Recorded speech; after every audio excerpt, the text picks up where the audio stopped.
बच्चों, आज हम आपको स्टमक के बारे में पढ़ाएंगे।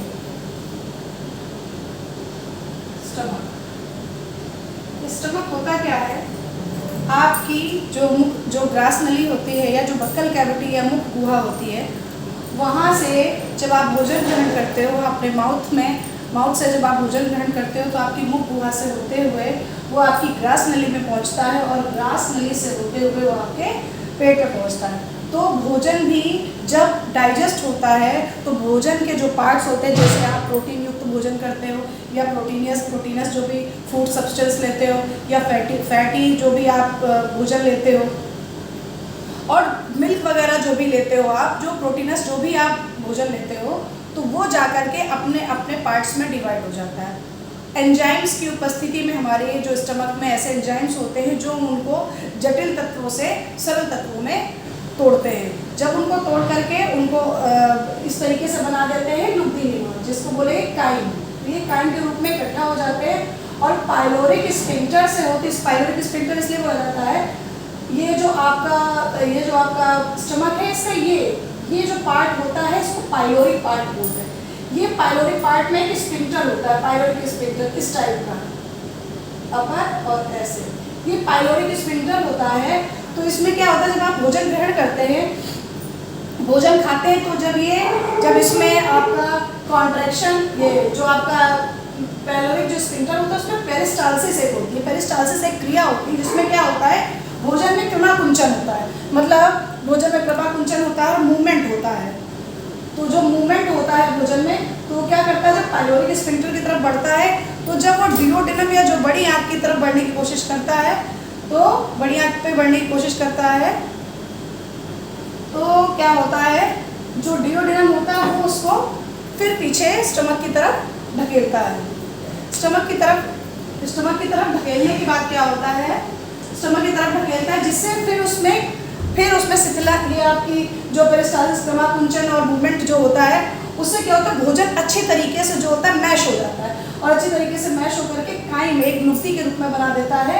इसके बाद पाइलोरिक स्फिंक्टर से आपके डुओडेनम से होते हुए आपके जो स्मॉल इंटेस्टाइन में आपके रेक्टम और एनस से, रेक्टम में इकट्ठा होता है और एनस से जो होता है वो एग्जिट कर दिया जाता है।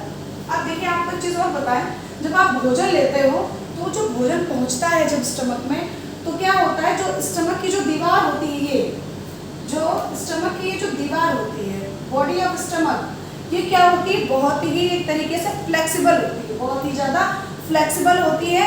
जो जब आप भोजन ग्रहण करते हो तो इसकी दीवार, जैसे ये फूड को एक्सेप्ट करती है या भोजन को जब ग्रहण करती है, तो इसकी दीवार जो होती है वो फैल जाती है। उसमें क्या हो जाता है, डायलेशन टाइप का हो जाता है, प्रसार हो जाता है।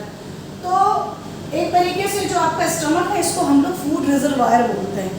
फूड रिजर्वायर का मतलब होता है भोजन ग्राहक, मतलब भोजन को ग्रहण करने वाला। और ये लगभग जो होता है, कितना भोजन ग्रहण करता है, ये लगभग दिन में 3 से, ये जो क्रमाकुंचन और इसकी आपकी मोटिवेशन की जो क्रिया है, ये 3 से 4 बार 1 मिनट में होती है। एक बार में आपका 3 से 4 बार 1 मिनट में। अब जो आपका जो स्टमक जो रिजर्वायर है, वो रिजर्वायर लगभग दिन में कितना भोजन इकट्ठा करता है, 2 से 4 लीटर। अगर ये इतना भोजन इकट्ठा ना करे तो बार बार आपको भोजन ग्रहण करने की आवश्यकता पड़ती है। अब आप लोग एक चीज़ देखिए कि मैंने बताया था कि इसके फंक्शन क्या है। इसका फंक्शन क्या होता है, जब आप भोजन लेते हैं तो भोजन में आपके बहुत सारे हानिकारक बैक्टीरिया जो होते हैं वो आपके पेट में पहुंचते हैं। तो ये जो पेट में, जो स्टमक में उपस्थित आपका गैस्ट्रिक जूस है, गैस्ट्रिक जूस क्या करता है, जो हानिकारक बैक्टीरिया होते हैं उनको नष्ट कर देता है। गैस्ट्रिक जूस को ही हम लोग क्या बोलते हैं, गैस्ट्रिक जूस को हम लोग बोलते हैं जठर रस। जठर रस, इसमें क्या होता है, हाइड्रोक्लोरिक एसिड होता है, HCl अम्ल होता है, जो क्या करता है, आपके भोजन के जो छोटे छोटे पार्ट्स में उनको डिवाइड करता है या उनको जटिल तत्वों से सरल तत्वों में विघटित करता है या डिकम्पोज करता है। तो अब ये जैसे अपना भोजन के हानिकारक बैक्टीरिया को नष्ट कर दे। अब भोजन में होता क्या है, आपका जो जठर रस होता है, जो गैस्ट्रिक एसिड, गैस्ट्रिक जूस होता है, वो क्या करता है, भोजन में उपस्थित न्यूक्लियो प्रोटीन को न्यूक्लिक एसिड और प्रोटीन में चेंज करता है। ये आप लोग खासकर ध्यान रखिएगा। और आपको एक चीज़ बता दें कि जब भोजन आपका पहुंचता है स्टमक में, तो स्टमक में 3 तरीके के एंजाइम होते हैं। एक तो हाइड्रोक्लोरिक एसिड, पेप्सिनोजन एंजाइम और लाइपेज एंजाइम। अब ये पेप्सिनोजन एंजाइम हाइड्रोक्लोरिक एसिड क्या करता है, भोजन में न्यूक्लियोप्रोटीन को न्यूक्लिक एसिड और प्रोटीन में चेंज करता है। अब पेप्सिनोजन जो एंजाइम है वो क्या होता है, वो प्रो एंजाइम की उपस्थिति में पेप्सिन में बदलता है। अब ये करता क्या है, पाइलोरिक स्फिंक्टर को कंट्रोल करता है। मतलब पाइलोरिक स्फिंक्टर है जो उसमें जो मूवमेंट होता है वो आपका गैस्ट्रिक जूस की वजह से ही, जो स्टमक होता है, स्टमक उसको पाइलोरिक स्फिंक्टर को भी कंट्रोल करता है। अब इसमें क्या, जो आपका गैस्ट्रिक जूस है वो क्या करता है, प्रोटियोलिटिक एंजाइम, प्रोटीन को, इसमें क्या क्या होता है या पेट में किस तरीके के एंजाइम होते हैं, तो आपके स्टमक में एक होता है प्रोटियोलिटिक एंजाइम। ये क्या करता है, जब आप कोई भी प्रोटीन युक्त चीज लेते हैं या प्रोटीन युक्त जो खाद्य पदार्थ आप लेते हैं, उसको क्या करता है, उसको सरल टुकड़ों में प्रोटीओजेस और पेप्टोन्स और पॉलीपेप्टाइड्स इनमें चेंज करता है। आप अगर कोई प्रोटीन युक्त भोज्य पदार्थ लेते हैं तो वो प्रोटीओजेस, पेप्टीज और पॉलीपेप्टाइड्स में चेंज करता है। उसको चेंज कौन करता है, प्रोटियोलिटिक एंजाइम। अब मैंने आपको जैसा बताया था, एक तो पेप्सिनोजन HCl को न्यूक्लियोप्रोटीन, न्यूक्लिक एसिड और प्रोटीन में चेंज करता है। और लाइपेज एंजाइम क्या करता है, जब आप कोई फैटी चीज लेते हैं या फैट से या वसा युक्त चीज लेते हैं, तो ये क्या करता है, जो फैट मॉलिक्यूल्स के जो ट्राइग्लिसराइड्स होते हैं, फैट मॉलिक्यूल्स के जो इनको बोलते हैं जटिल तत्व, इनको किसमें चेंज करता है, फैटी एसिड और मोनोसैकेराइड्स। आपके फैट मॉलिक्यूल्स के जो ट्राइग्लिसराइड, हम लोग जो भी फैट मॉलिक्यूल्स लेते हैं, जो भी फैटी पदार्थ लेते हैं, वो उसमें वसा जो होती है वो ट्राइग्लिसराइड्स के रूप में उपस्थित होती है। तो ट्राइग्लिसराइड्स को फैटी एसिड और मोनोसैकेराइड्स में चेंज करता है। ये करता है स्टमक में आपका HCl, पेप्सिनोजन, लाइपेज। पेप्सिनोजन क्या करता है, आपका पेप्सिन में चेंज करता है। और जो प्रोटियोलिटिक एंजाइम होता है वो क्या करता है, प्रोटीन को प्रोटीओजेस और पेप्टोन्स और पॉलीपेप्टाइड्स में चेंज करता है। लाइपेज फैट मॉलिक्यूल्स को, ट्राइग्लिसराइड्स को फैटी एसिड, मोनोसैकेराइड्स में चेंज करता है।